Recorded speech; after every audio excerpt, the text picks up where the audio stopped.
Hello, fellow bags of water. My name is Roger Jones, and I am coming to you from steamy downtown Pensacola. I have something very special to talk about today.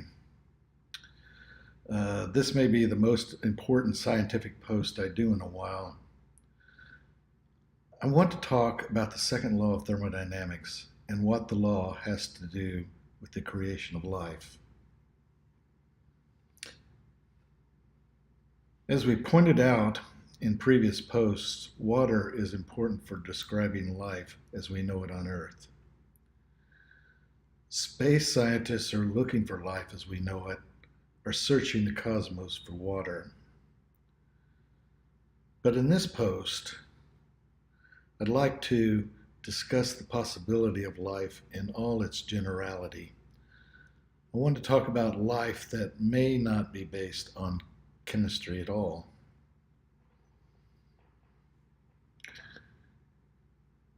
The second law is even more important than water for the creation of life.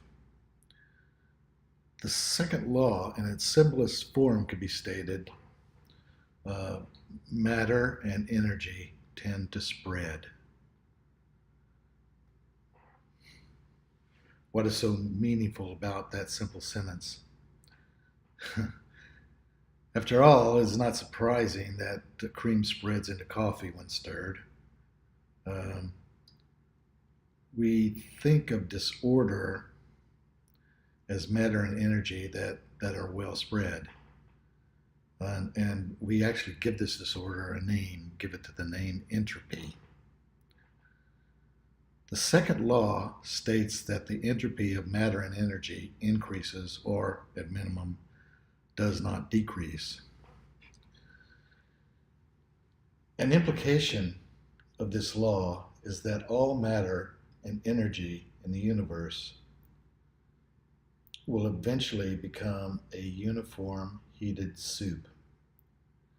There will be no structure to the universe. Physicists usually say the universe will die in a random heat bath. Let's look at a simple simulation of what we're talking about. Here you see a box with some molecules in it. The box is divided into an upper chamber and a lower chamber by a membrane. The membrane is perforated so that molecules can pass through a hole from one chamber to another. Initially, all the molecules were in the upper chamber. But as time goes on, molecules occasionally find their way through the hole in the membrane and move into the lower chamber. Molecules in the lower chamber occasionally wander through the hole back into the upper chamber. At first, almost all the molecules passing through the membrane travel from the upper to the lower chamber, but as the population of the lower chamber increases, more and more molecules in the lower chamber move to the upper. Eventually, the number of molecules in each equal-sized chamber is nearly the same, with as many molecules passing upwards as downwards. The molecules have spread as much as they can in this configuration. This is a state of maximum disorder, or maximum entropy. Well, not only did the molecules spread to both chambers, but so did their energies. Each molecule had an energy of motion, and this energy of motion is now spread as the molecules are spread between the chambers.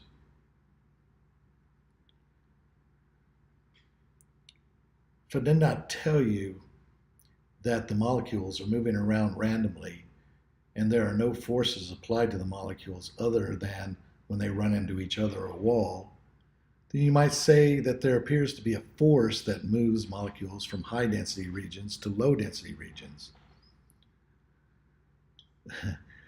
This is an imaginary force.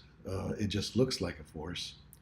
The second law creates fictitious forces that seemingly act on matter and energy like real forces.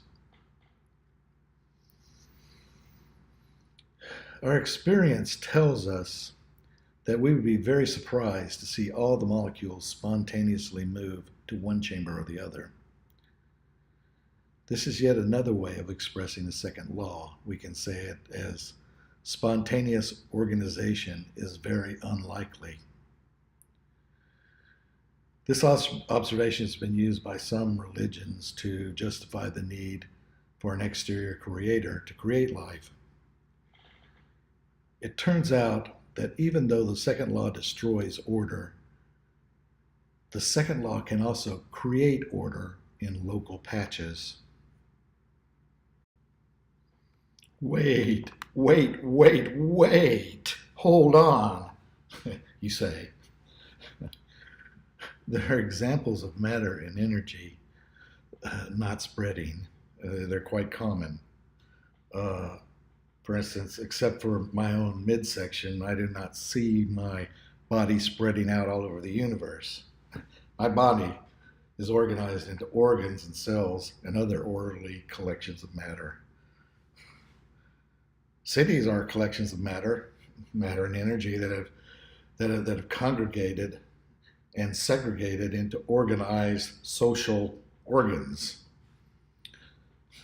Computers are collections of matter and energy that have aggregated matter and energy into something useful.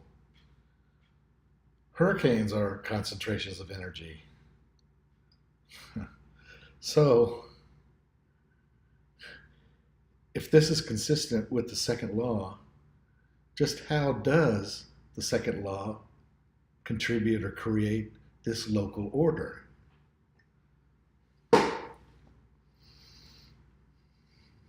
Well, these examples actually support the second law when examined in more detail.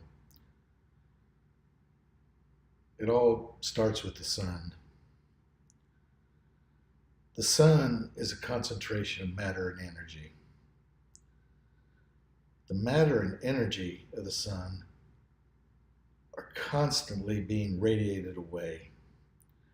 The matter and energy from the sun is spreading quite the way the second law says it should. As a consequence, the sun is becoming less organized. It's spreading out all over the universe. It's shrinking. Okay.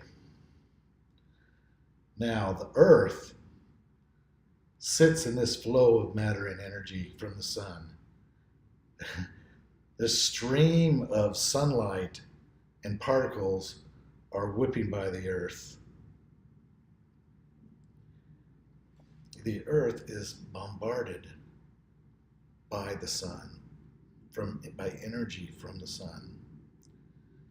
As solar light hits the atmosphere, thermal gradients are created. For instance,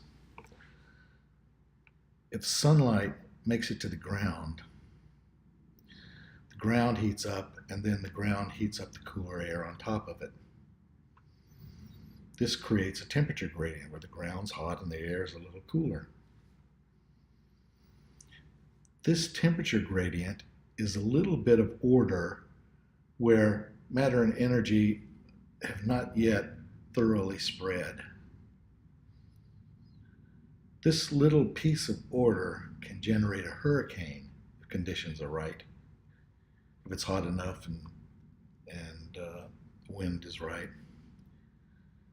The hurricane then can transfer heat very efficiently from the ground to the upper atmosphere and to the north and south poles.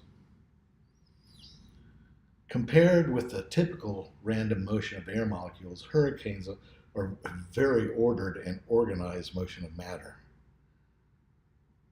Going around in a circle is much more orderly than randomly banging about in a gas of molecules. As hurricanes dissipate the matter and energy,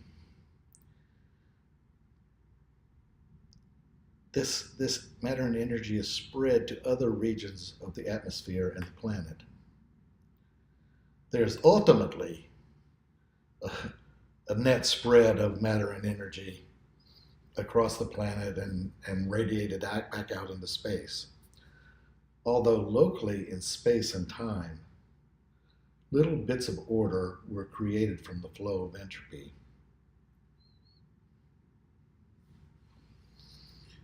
We can think of the spread of matter and energy as a flow of entropy like a river of water. Entropy flows, water flows in the river. Structures like hurricanes and living creatures are eddies in the stream of entropy. They're little backwaters in which the flow is back upstream for a short period before the flow is carried to the ocean if we were talking about water, or to the great heat bath if we were talking about entropy.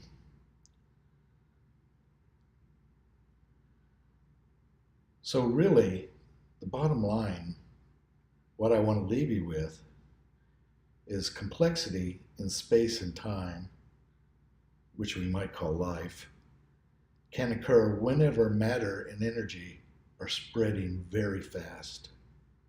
That is, whenever the flow of entropy is great.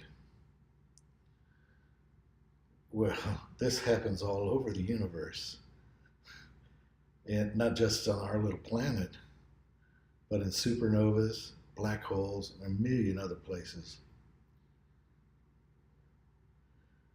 We should not expect these other eddies in entropy flow to look or act anything like terrestrial life, or even to be based in chemistry.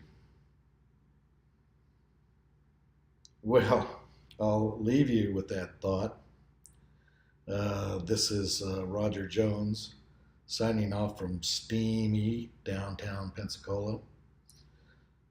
If you want to see more of this, subscribe at the end of this video or down below somewhere if you're on YouTube. Thank you, and bye-bye.